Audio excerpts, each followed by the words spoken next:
मित्रों, आप सभी का स्वागत है। आज मैं आपसे एक सवाल पूछना चाहता हूँ कि क्या आप आनंदित होना चाहते हैं? Do you really want to be happy? ज़रा एक बार और सोच लो कि क्या सच में ही आप आनंद पाना चाहते हो?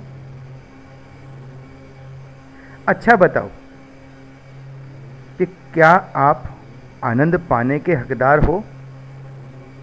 क्या आप आनंद पाने के लिए हर संभव कोशिश करते हो? या सोचते हो कि हैप्पीनेस, आनंद कुछ एक गिने चुने लोगों की जागीर है,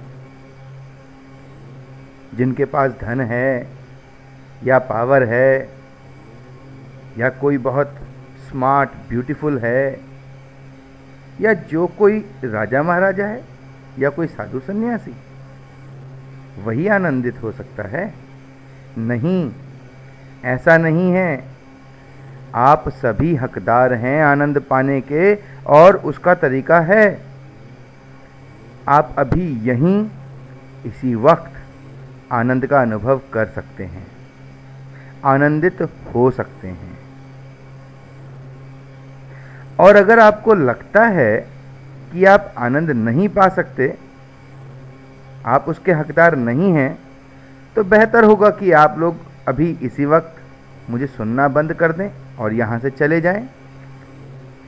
क्योंकि जिस व्यक्ति में आनंद पाने की प्यास ही नहीं, मेरी दृष्टि में वह जीवित ही नहीं, वह एक सांस लेता हुआ मुर्दा है। क्योंकि जब से इस धरती पर मनुष्य का जन्म हुआ, तभी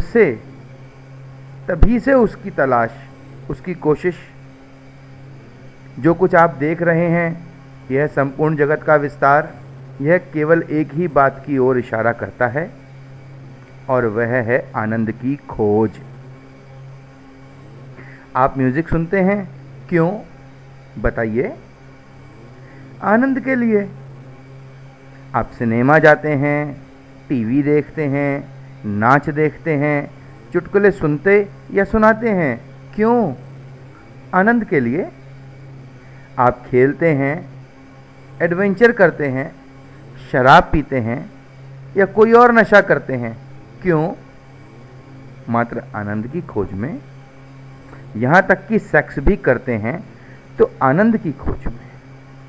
अच्छे कपड़े, फैशन, बढ़िया स्वादिष्ट भोजन, महंगी गाड़ियाँ, एसी, कंप्यूटर, पहाड़ों की सैर या समुंदर की गहराइयों में गोता, कुछ भी करने को तैयार है इंसान। यहाँ तक कि अपनी जान की बाजी भी लगाने को तैयार है, और वह सिर्फ एक ही चीज की खोज में, और वह है आनंद। मगर यह सब करके भी इंसान प्यासा ही रह जाता है, उस हिरण की तरह जो कस्तूरी की तलाश में इधर उधर दौड़ता रहता है, मगर उसे कस्तूरी की गंध मात्र मिलती है, कस्तूरी नहीं।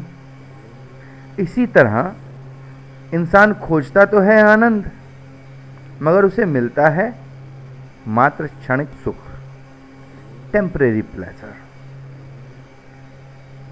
वह आनंद, हैप्पीनेस या कहें ब्लिस, उसे फिर भी नहीं मिलता और नहीं मिल सकेगा, क्योंकि वह बाहर की नहीं बल्कि भीतर से मिलने वाली अवस्था है। इसलिए वो इस दुनिया की बाहरी चीज़ों से प्राप्त नहीं की जा सकती। दूसरी ओर एक दूसरा वर्ग, जिन्हें हम साधु सन्यासी कहते हैं, वो और भी बड़ी मूर्खता करने लगे कि जब आनंद बाहरी दुनिया, इस फिजिकल वर्ल्ड से मिलने वाली चीज़ नहीं है, मिलने वाली अवस्था नहीं है, बल्कि भीतर की घटना है, तो उन्होंने संसारिक व्यक्ति से उल्टे दिशा में चलना शुरू कर दिया। जो क्षणिक सुख संसारिक व्यक्ति को मिलते हैं, उन्होंने उन सुखों को भी नकारना शुरू कर दिया, जिससे उनका जीवन नीरस